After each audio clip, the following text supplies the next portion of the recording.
தமிழகத்தில் உள்ள அனைத்து முருகன் கோவில்களிலும் சூரசம்ஹார நிகழ்ச்சி கோலாகலமாக நடைபெற்றது. ஏராளமான பக்தர்கள் கலந்து கொண்டு சுவாமி தரிசனம் செய்தனர். சென்னையை அடுத்த அம்பத்தூர் விநாயகபுரத்தில் உள்ள தேன்பழனி ஆண்டவர் கோயிலில் கந்தசஷ்டி பெருவிழாவின் முக்கிய நிகழ்வான சூரசம்ஹாரம் விமரிசையாக நடைபெற்றது. இதையொட்டி முருகப்பெருமானுக்கு சிறப்பு அபிஷேகம், அலங்காரம் மற்றும் சகஸ்திரநாம அர்ச்சனை நடைபெற்றது. மாலையில் யானை முகம், சிங்கமுகம் மற்றும் சூரன் முகங்களுடன் வந்த சூரனை முருகப்பெருமான் வதம் செய்தார்.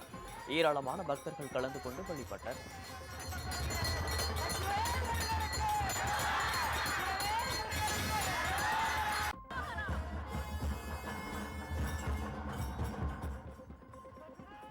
சென்னை பாடி திருவள்ளீஸ்வரர் கோயிலில் அமைந்துள்ள முருகன் சன்னதியில் 45 ஆண்டுகளுக்கு பிறகு சூரசம்ஹார நிகழ்ச்சி நடைபெற்றது. இதில் நூற்றுக்கணக்கான பக்தர்கள் பங்கேற்று சுவாமி தரிசனம் செய்தனர். சூரசம்ஹாரத்தை ஒட்டி அலங்கரிக்கப்பட்ட சப்பரத்தில் முருகன் எழுந்தருளினார். சிறப்பு அபிஷேகம் மற்றும் பூஜையை தொடர்ந்து மாலையில் பல்வேறு ரூபங்களில் வந்த சூரபத்மனை முருகன் வதம் செய்த நிகழ்வில் ஏராளமானோர் பங்கேற்றனர்.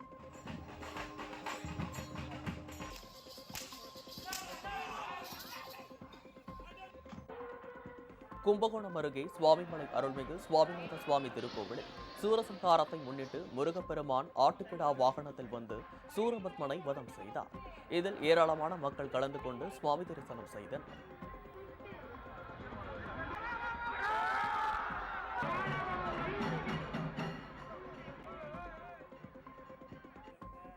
பழனியில் கந்தசஷ்டி திருவிழாவினான முக்கிய நிகழ்வான சூரசம்ஹார நிகழ்ச்சி நடைபெற்றது. ஆயிரக்கணக்கான பக்தர்கள் கலந்து கொண்டு முருகனை வழிபட்டனர். இன்று சண்முகர் வள்ளி தெய்வானைக்கு திருக்கல்யாணம் வைபத்துடன் கந்தசஷ்டி திருவிழா நிறைவடைகிறது.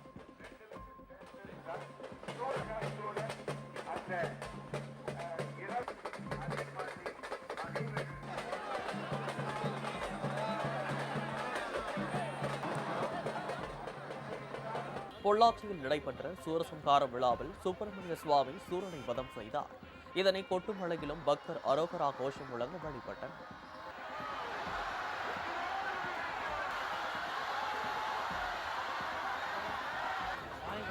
சூரசம்ஹாரம் நம்ம பொள்ளாச்சி சுப்பிரமணிய சுவாமி கோவிலில் சிறப்பாக நடைபெற்றுச்சு. நாங்கள் 6 நாள் சஷ்டி விரதம் இருந்து இன்னைக்கு 6வது நாள் சூரசம்ஹார விழாவை நாங்கள் எல்லாருமே இங்கே சிறப்பாக மழையை பொருட்படுத்தாமல் நிறைய பக்தர்கள் இங்கே இந்த சூரசம்ஹார விழாவில் கலந்துக்கிட்டது ரொம்ப ரொம்ப சந்தோஷம். நிறைய பக்தர்கள் முருகனோட அருள் பெற்றிருக்காங்க.